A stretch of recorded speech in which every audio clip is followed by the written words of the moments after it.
Hey guys, this is Alexandra from iloveknots.com.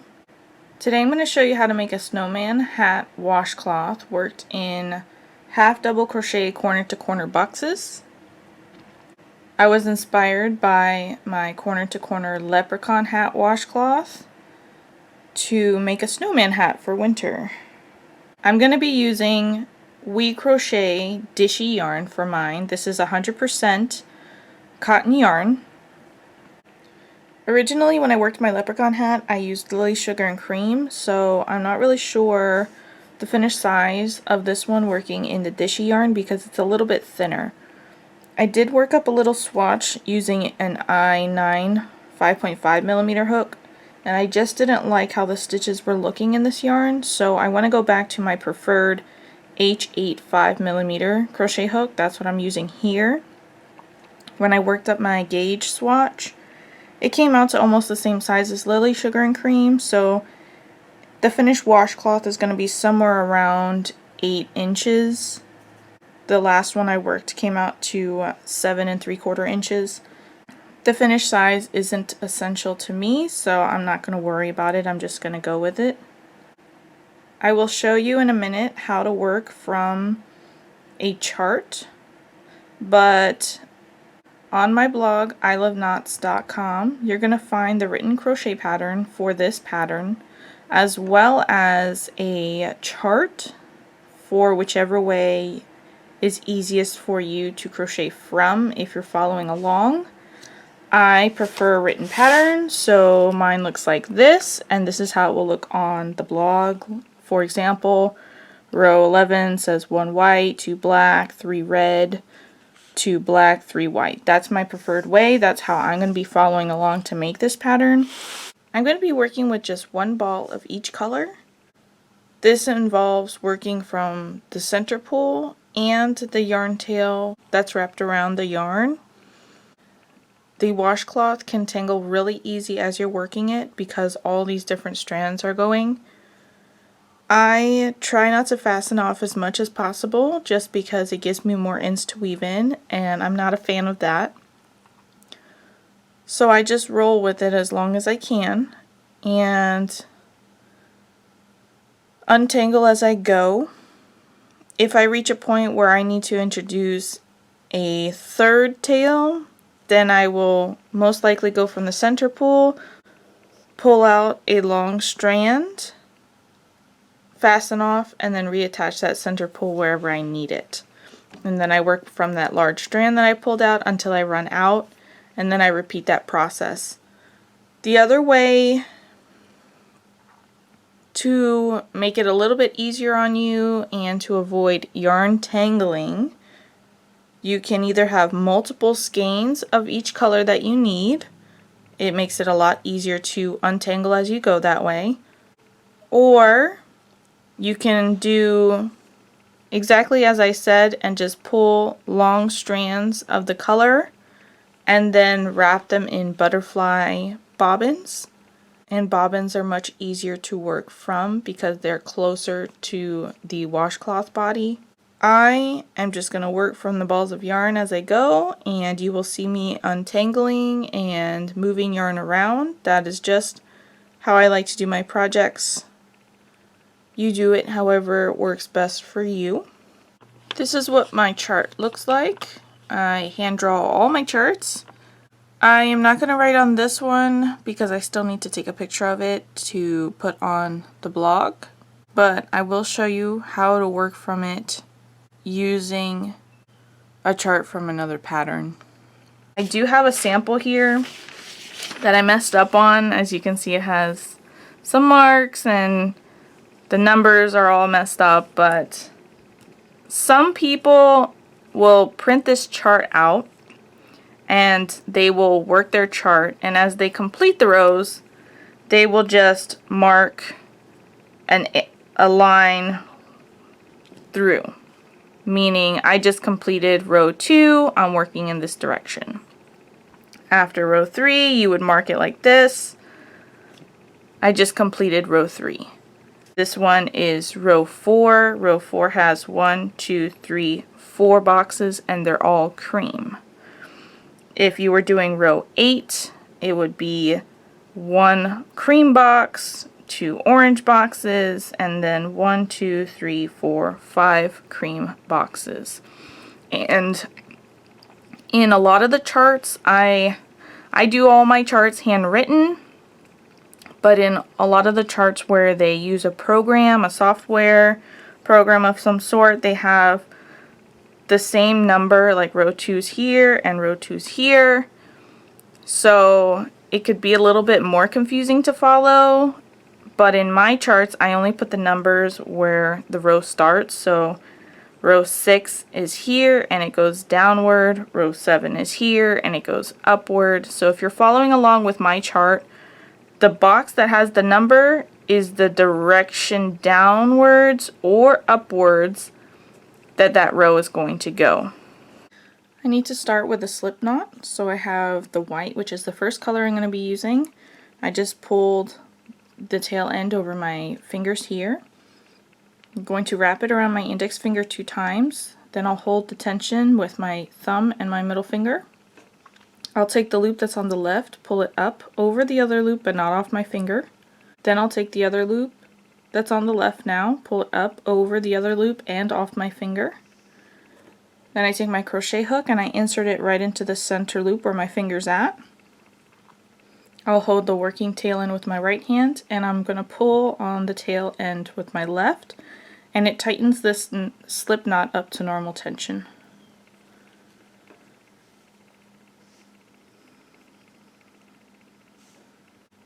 We're going to start with a chain 4.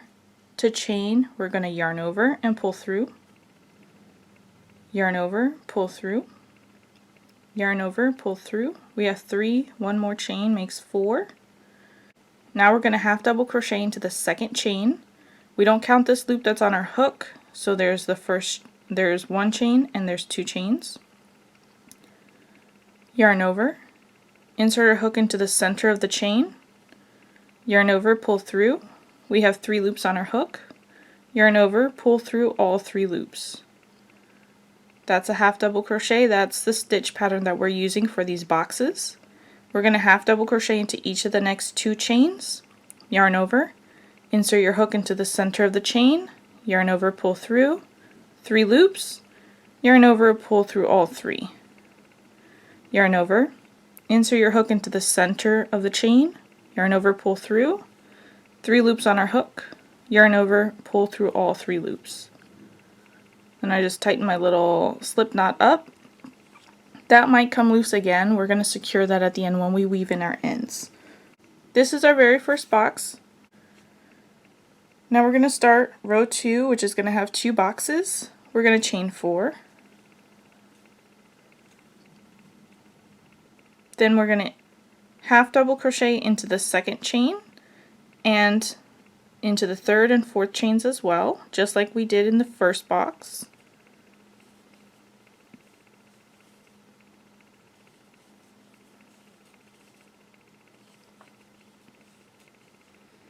Now we have this sort of alligator mouth shape. We're going to take that bottom box and mirror it. Flip it so it's mirrored. Then we'll insert our hook into the last stitch of the previous box. There's 1, 2, 3. Insert right into that stitch, picking up both loops. Yarn over, pull through that stitch and the loop that's on your hook. That is a slip stitch. We're going to be doing that to connect all of our boxes. So the first box is complete from row 2. Let's work our next box. Chain 1. Now we're going to be working a couple stitches into the space that is in between the stitches from this previous box from row 1. So right in the center of each half double crochet is a space. The one we want to work into, here's 1 half double crochet, 2, 3, and then this top loop that you actually can see here that you're looking at the back bump. That top chain, I want to work right in between that chain and the 3rd half double crochet that's down here. So I'm going to yarn over, because I'm going to work a half double crochet. I'm going to insert my hook right in the center, right in between this half double crochet and this chain on the top, right in the center, and complete my half double crochet. Now that it's pulled up, you can see it a little bit better. There's 1 half double crochet, 2 half double crochets, 3 half double crochets, then the space in between, and that's the chain from when we skipped our first stitch. So we're working in between that chain and this third half double crochet. Let's work 1 more half double crochet into that space there. And now I want to work my very last half double crochet of this box into the edge.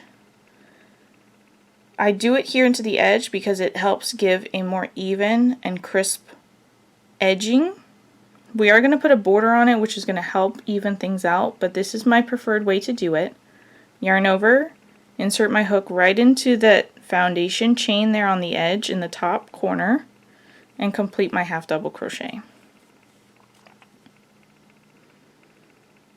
And there we have 2 boxes. For row 3, we are going to start with a chain 4. Here in the beginning of the washcloth, we are always going to start with a chain 4 to begin with. This is us increasing the number of boxes. So you always chain 4, work into the chain, and then work across. So I'll work into the second chain here, into the third chain, and into the fourth chain. Then I'll take that bottom fabric and I'm going to flip it so it's mirrored. Before I do anything, here on the bottom is my beginning tail end. It's currently on the right side. This is how I'm going to determine the right side of the fabric. This box here, number 1, the first box, is going to be the right side. And what do I mean by the right side? Well, if you look at row 2, it's a little bit bumpier and less defined. That's going to be the wrong side of our fabric. The right side is going to be more defined, a little bit prettier. This is going to be the way that the washcloth is going to face as the right side. So I'm going to leave all my tail ends on the back side. That way everything is together and it's a little bit more consistent and it looks prettier. I'm going to slip stitch into the top of the next box now. It's going to be where it's the most natural when you bring your box in. There's the first stitch, second stitch, third stitch. You're always going to be slip stitching into that third stitch, and it's the most natural. Insert your hook into that stitch. I'm holding the tension here with my index finger so I can drop that white yarn. Then I'm going to find the tail end of my black here, and I've just created a little loop here with a tail end that I'm going to weave in. When I complete this slip stitch, it's going to be in the new color. I'm going to put that loop on my hook and I'm going to pull it through as if it's like a yarn over. I'm going to pull that through the stitch that's on my hook and the loop that was on my hook. Then I'll take that white yarn and I'll tighten it down. Drop the black tail end so I can weave that in later. And I'm picking up the black working yarn now. I'm going to tuck in this box on the left because it always gets stuck in my hook. And chain 1. 3 half double crochets into that space right there in between the chain and that half double crochet.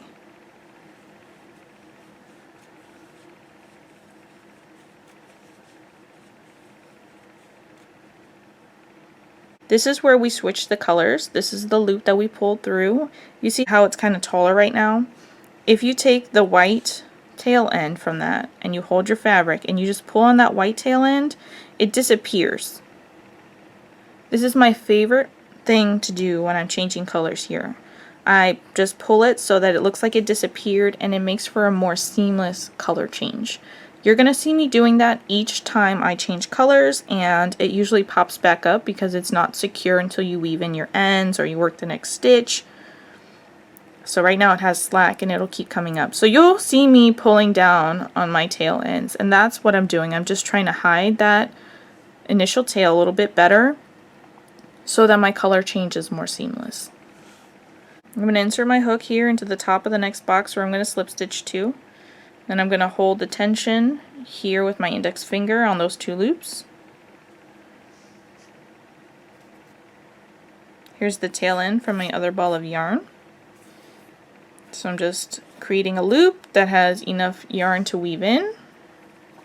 Then I'll put that loop on my hook and I will pull it through to complete my slip stitch. Through the stitch and through the loop that was on my hook. Then I'm tugging down on that black yarn.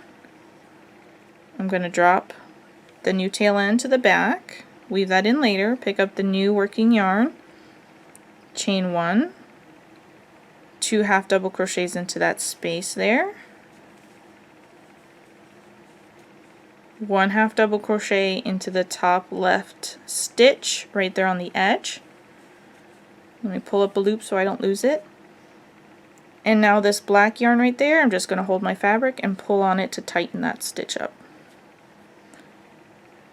And I'll pull on this white one so we're all tight here. And now you can see that white a little bit because it's over the black, but up here you don't see anything. And it's so much more seamless.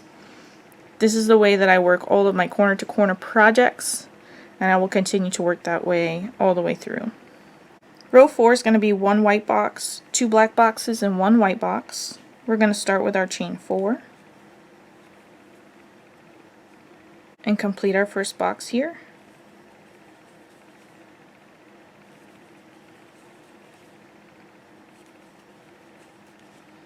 Flip that bottom fabric over.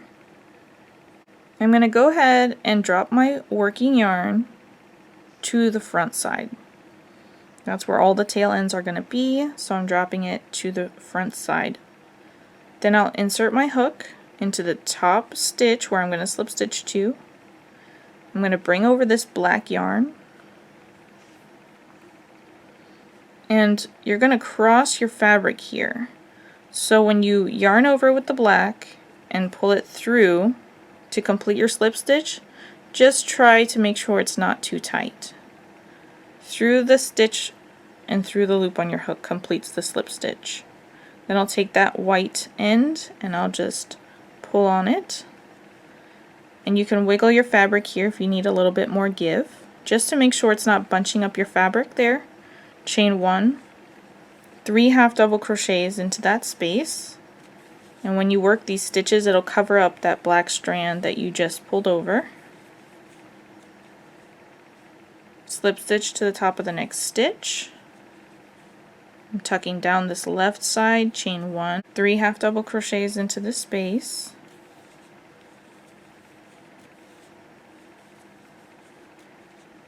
Then I'm going to go ahead and drop that black yarn, the black working yarn, to the front. Now I'm getting ready to slip stitch here.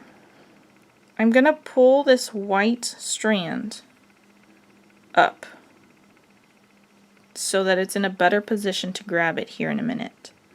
So I have dropped the black working yarn to the front, and I'm taking that white yarn strand and I'm pulling it up. Now I'm going to insert my hook into the stitch that I'm going to slip stitch to. So right now I have the black loop, the white stitch, and my white working yarn is in between them. Yarn over, pull through that stitch and the black loop, tighten that black loop down, chain 1, 2 half double crochets into that space, and 1 half double crochet into the stitch in the top left corner on the edge. Oops, I think I did into the wrong one. Yes, it's into that top left. I went all the way down.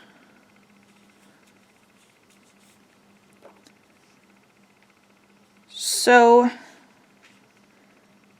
when we change colors here on the wrong side is the one that has all the tail ends, we're going to drop our color first, then insert our hook, and complete our slip stitch with the new color.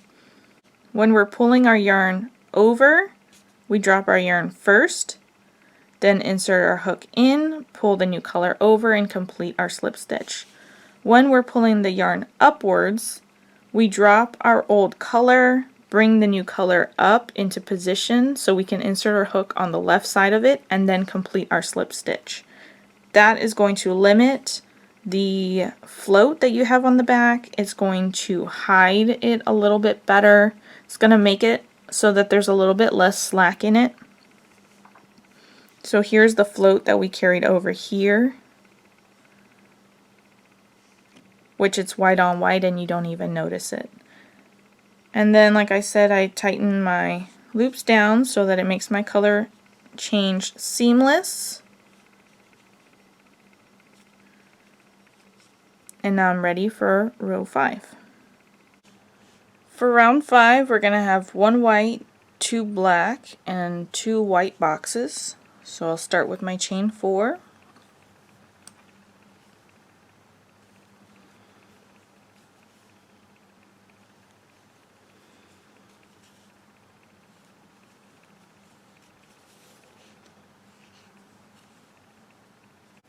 Insert my hook into the top of the next box, drop the white, pick up that black, and yarn over and pull through.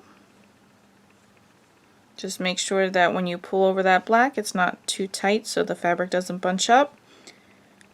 Tighten that white loop down, chain 1, complete a box.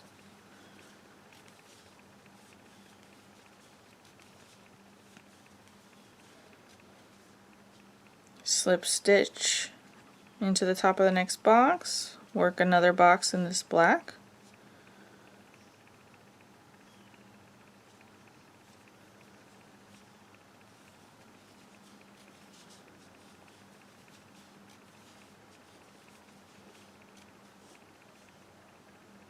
Insert my hook into the top of the next box, drop the black, pick up the white,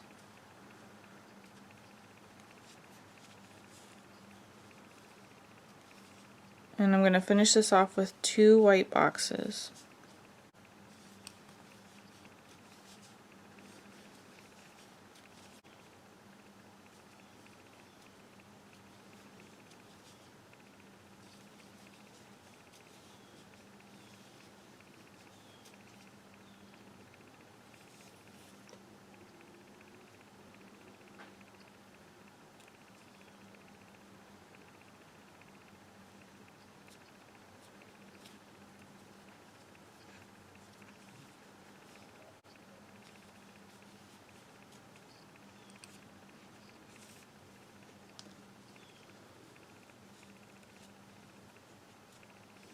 And there's row 5, 1 white box, 2 black boxes, 2 white boxes.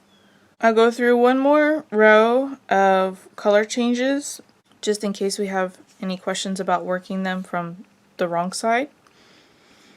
And then after that, I'm just going to work through the color boxes to build our washcloth.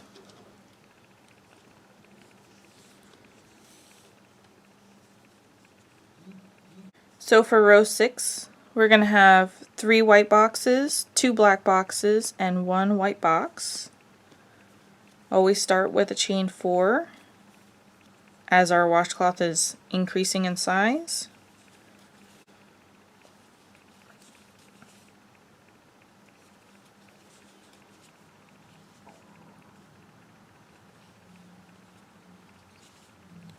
Just slip stitch at the top of the next box.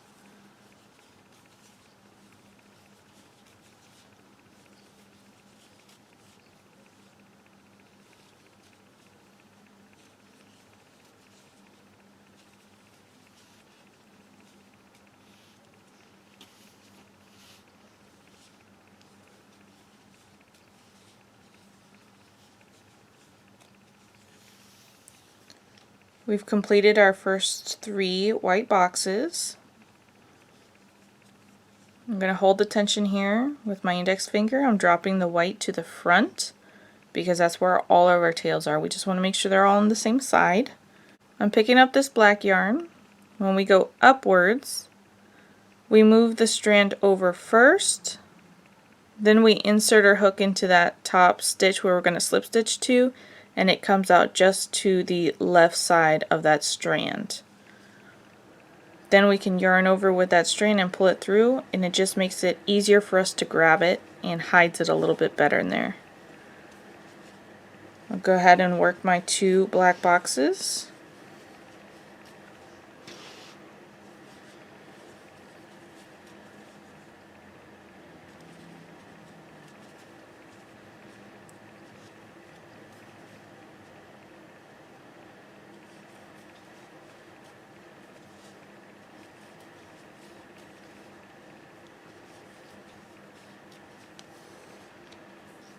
Then I'll just hold the tension here, drop this black box to the front, or this black yarn, and now we have another one where we're going to go up.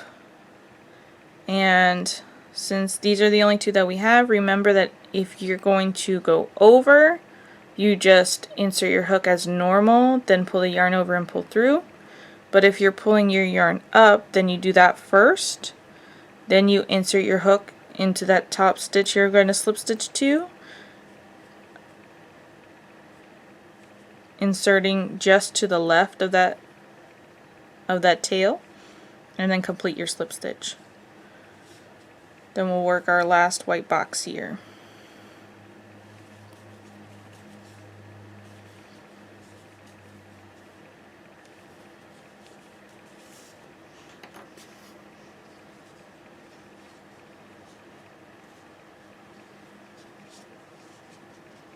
And there's row 6, 3 white boxes, 2 black boxes, 1 white box.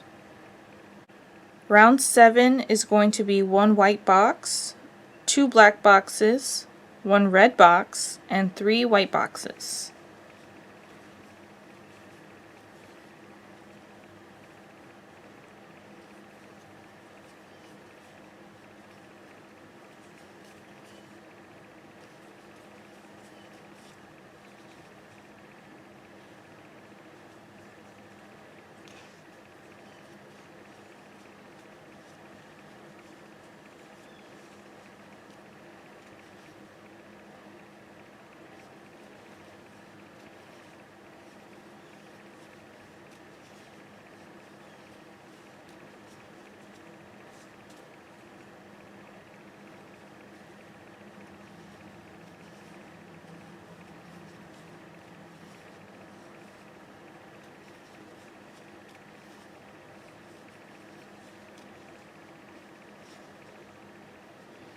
Here's where we're going to introduce red. So I've just inserted my hook into the top of the next box, and I'm holding the tension here, dropping that black.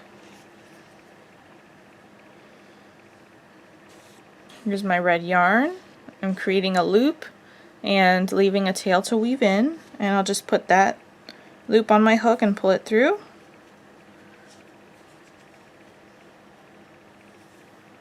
Drop the red tail to the back with the rest of the tails, and I'm ready for my red box.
There's row 7. We had 1 white box, 2 black boxes, 1 red box, and 3 white boxes. This is the bottom brim of the snowman hat, and this red starts the ribbon that's in the center. For row 8, we're going to have 3 white boxes, 2 red boxes, 2 black boxes, and 1 white box.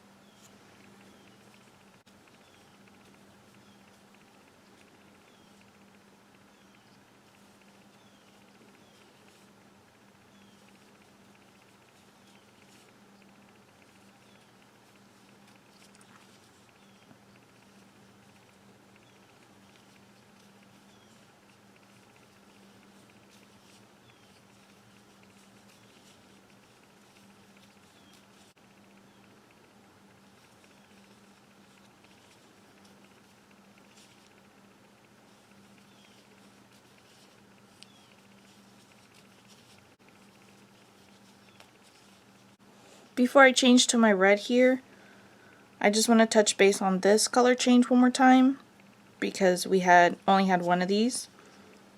When the strand is coming upwards, we move it first and then we insert our hook. In this case, it's coming over. So I've just worked my last white box here. I'm dropping the yarn to the front, insert my hook into the 3rd stitch, and then pull the color over. And just wiggle it around if you need a little bit extra slack. So when it goes up, move the strand first, then insert your hook. When it goes over, insert your hook and then pull the new color over.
There we are. Row 8 is complete. We had 3 white boxes, 2 red boxes, 2 black boxes, and 1 white box. For row 9, we're going to have 1 white box, 2 black boxes, 3 red boxes, and 3 white boxes.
That's row 9. We had 1 white box, 2 black boxes, 3 red boxes, and 3 white boxes. Row 10 is going to have 3 white boxes, 1 black box, 3 red boxes, 2 black boxes, and 1 white box.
Alright, so I just finished 3 white boxes. I need a black box here.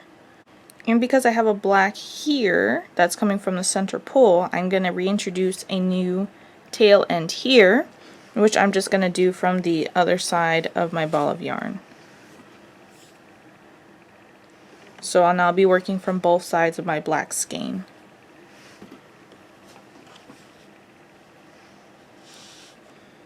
Just going to make a loop here with a tail end to weave in and put that loop, oops. Going to go ahead and pick this up, still dropping the white to the front, insert my hook where I'm going to slip stitch. I'm holding the tension here with my index finger. Here's the tail from the other side of the ball of yarn.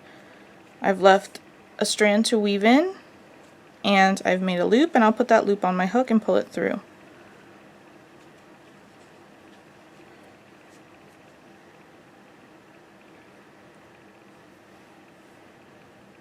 And then I'll just bring that short tail into the front with the rest of the tails, and now I'm ready to continue.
There's row 10, 3 white boxes, 1 black box, 3 red boxes, 2 black boxes, and 1 white box. Row 11 is going to be 1 white box, 2 black boxes, 3 red boxes, 2 black boxes, and 3 white boxes.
There's row 11. We had 1 white box, 2 black boxes, 3 red boxes, 2 black boxes, and 3 white boxes. Row 12 is going to be 3 white boxes, 3 black boxes, 3 red boxes, 2 black boxes, and 1 white box.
Alright, row 12 is complete. We had 3 white, 3 black, 3 red, 2 black, and 1 white.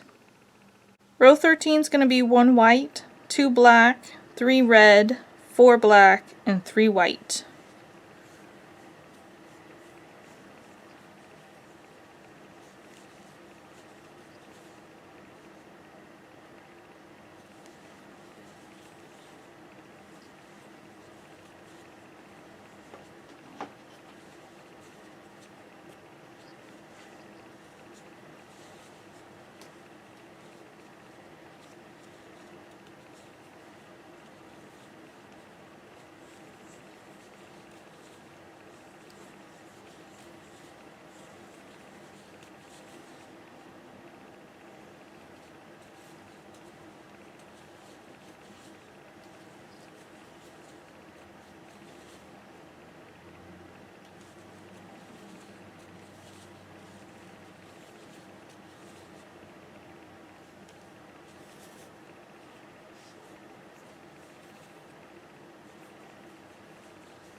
Don't mind all that yarn mess in the back.